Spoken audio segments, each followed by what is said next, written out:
Ava ipewa pathen thangwa namhan tuni ni sim sagi kumsang ni le somni khado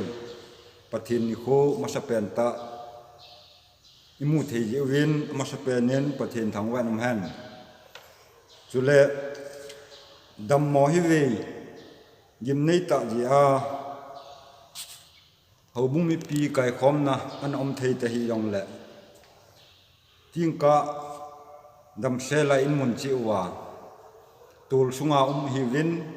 chule gam danga so pi ule naw ho chengin hi online service mang cha a hi chi pathin thu le awa choi la ho ngai khom thei dingai na chi wa pathin dam nai pi ji win jong avelin pathin thangwa chi uti tingka phat hom to ke ma hong pangin ka ting ki man sa na di ho hin sim dang ka te labung hi payang lam church building prayer pal le in sum mi ten pathin wa choi lai sa pi win tin ama hon an sa chai chai le pa he thong GMS secretary pa in pathin thu in sim la pi win tin aban ban na cha lo ti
Bible simdiu Galatia bungbu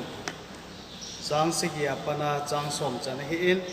achung thupi chen khat le khat pu gi ki pu hu ati hi simpanate chang sigi na nang ho ke hem chawai hi on pathian chu nel pe da na hi pu aji chu mi he min atu tu a ding hi Sangit izena mitile ta sa dola tu pan ta sa phe a kona kem mang thei ga alu ding hagau dola tu pan jong hagau wa tun sot hin na alu ding hi sangku thil phobol na lama chimti nei po bite ilada lawule apatsa to ga ilu diu hi sang som na ize chun hungun aphat gom kum inei dung zui jun mitin chunga thilpha bolute adi ahi di in ema in sumi ata san wa chunga habol di uite Bible chang sim do nawa pathenin bon chawa din pathei bu pita pathin thu thing ingai tha tau yin kai khom na an om thei lo ji in church building project thu hi anaki phong khata pon yi chun tu ing ka agom kum khat hin lang ka ting church building ito khom na ho them khat in phong do in ka te tu kum sunga dinga mi thakichan chai ge ya itu do hi sang som gi le sang ni le som ku dam ka som ku lingin ning kuma mi thachana itu do hi sang som gi le sang ni le jeli le chenga hi in tu kuma ding hin kai khom na am lo wangin pathin na to ai pon thowin ning kuma sangin them khat wang chu ila sam je mu win nang ka ja thum le som ni le chenga in ila sam mu win hen ki pam ta chu nu te akonin sai pi khup church building adinga hung ki to do he tu ni chen ge hin sai pi khup som le ku nu te mi som le mi ko in hen to do tan hiti ho he asuma ga so do a he le ning kuma sangin i hat jana lai ve ti he iga pon do hin tin je chun tu khom ho church building adinga tu khom ho he lo hi pon ho bung pi ten isu mi lo diu chu pathin mi jing ka si le ho bung lam kai ho ho in langa hi ji a so ma khan han lang mai cham heong le chung chu na chu church building a dinga yong hi itu khom ho hi chil ha jing hi ti hi sumil po hi tin pon tho ta pangoi te ti chu church building project langa ko na ikitiam na ho hin sa ban ho hi akima om hi pon ya kai material ho hi cycle muna tol sunga ki mulo hi in phai langa demand ki bola order ki bol so ke ta in hi cho hi wan noi boy ji a hi zat dang ho ki go hi ji hin ama ho hi ko lut nom lo hi ji a hi na to ai chom khat khungai hi ji in bum pi ho in yel khel lo diu itu diwa lom ipan diwa lom tu ma sanga a ta a bang phat boy la ya hi pathin na yo a to ai to diu he ti hi building committee la ko na ni pi te ki tiam na hi han lang tun abanen jing ka pathin thu e sei pi diu thu pi mon ana lu taw hi tin pasor pa in thu pi e sei pi vin tin chule soma khat mai cham hi han lang ho in sa na dingai tu khom ho hi han lang midang dinga taw pi na he yong le bon chan phat achai chan ge ya pasol pain in la ti divin hen het se tun pasol pa ko taw te ai le ki pa min tuin kalen jong ama ho thea chula ama thua kyo lim thei dinga phat pha ai pe pa then thong wa tin mun khana ngai khom the yong lan chi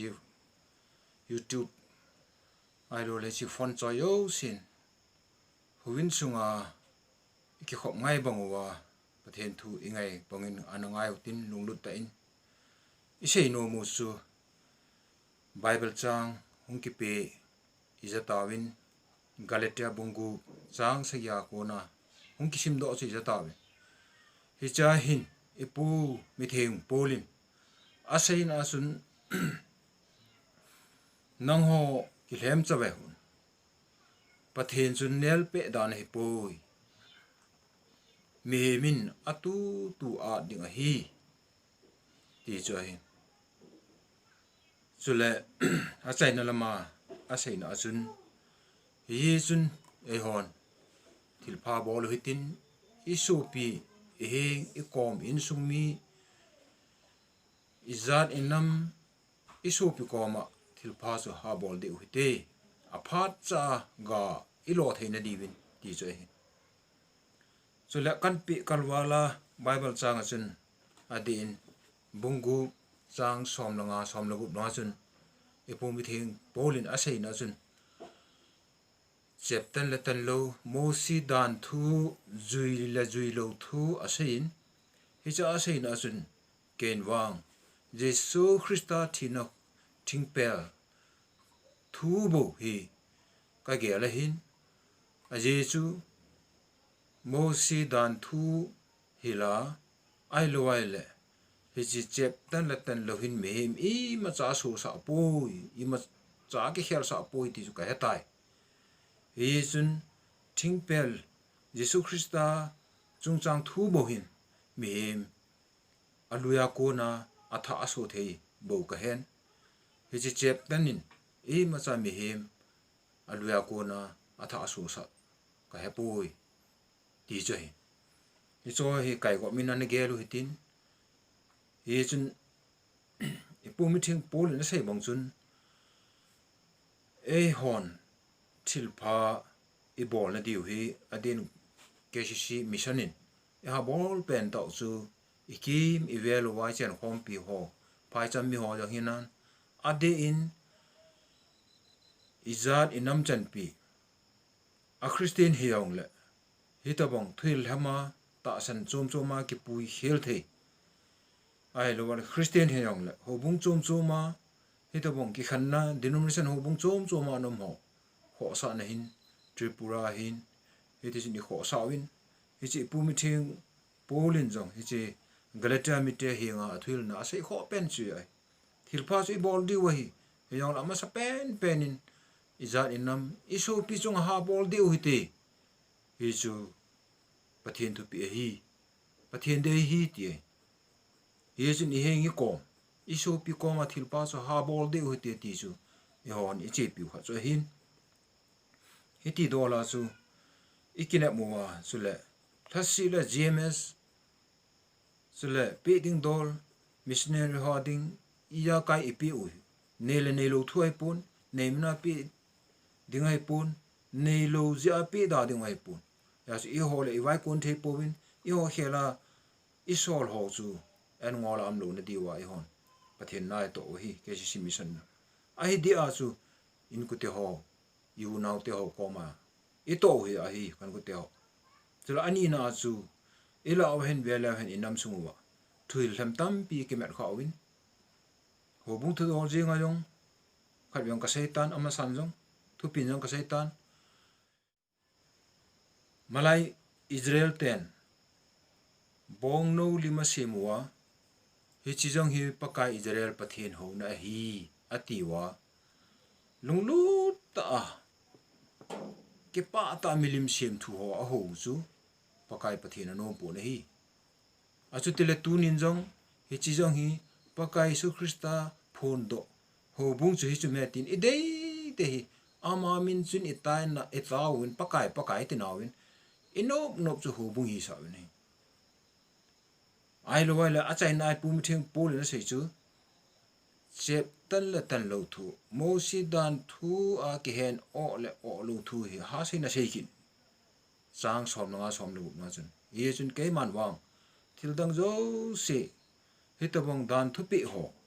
chep tan ho sei ma cha hei si chun mem I ma cha a hel do ka mu ta poi ai dan thu pi a lui hai tan to Jesu Christa thu hil le a thing pela thina pa hin ama thina ji zo hin me hem hin kho khel sa in hin khulua kon chun hin khutha aso sa zo ai ti ka hen ye chun ilawa Christian ho ilawa so le na lawa gentle ho chidang nam dang hon chep na tan sa gu te zu bol hun ati ai ye chun tun I ho Christian ho la yong ikinung hei mo si dan thu azui ha be se ja pathenin lungsit mana min ei hial do pi wa he cha ga nung chi ho loi chu thui lem chula apo yo lo ding je wa pathenin ei hial pi u kanam kol zon ki la on povin ke ya hin na me yenam tel ka pu hi jang ta hi ti pa chun ama a chi ja kai yo se pu mi thing polin galata mi te nga sei bongai bukim se nei ta ye chun I ho dinga mo si dan thu ai lo chep tan thu I ma cha ngai kho lo he tai ti Israel now wahin Israel now hi tun Christian ten imong khelowin pathen thu hi nel pe win pathen i nel pe win pathen hi nel pe hoi hi lo dan i ger phapo win i holung dei de yin pathen thu i samu na hi ho bung i bol na hi hi cho yong pathen nel pe na hi ti chu ku Christian church in te si hon kho ta ki chat ta pathen thu ki phalam ta ananung wan wa ana sapung pau hi ichi piwa he a chu hoi lai chu lai hoi ko ma chu tile ama leng gam ki pa na thu pa a thi thu dor thing pel thu i sei diu ham a hi di ai su pyo ko mai sei ma sa diu ti ichi piwa hin hi chinga ya ja jo si ilung sung che wa a thu nei pan ki pa na he chen nai ping ta han ka ki pai tun tuin kala hong ki tu ho so ma khat mai cham han lang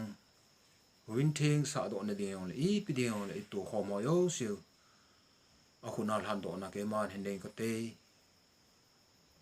o pa kai kalen na wan no hi mi him kadim ta win chil cha sit na ding ong lu to bang hi tan hi chun hi chela hoila ya kala wa hi ta bangai na nga thil to thil pe ka nei jing di ham ti ka gel ji te ngol le mi nan kalung dong jin hi jong le pakai nang man beijing the nei koi ho hi nang ma phat na luwin ki hon la de ka he lu di wa hin na phat na zalin min ka thang wa un hi chu kan thil pi ho jo siu no win thing sa do na ding hin na he nga ki pa na zal na he nga thum na taw na mai cham pum go thil tua sum them cha cha yon kan tu ho mu sule na nga chan wo so ma khat te ho hin sule lo ga su i pi yong la pakai na mai cha ma ki choi ho jo si na khut thinga hin thanga ka bon cha diwa e u hing pu Yesu Kristan na ka taw hi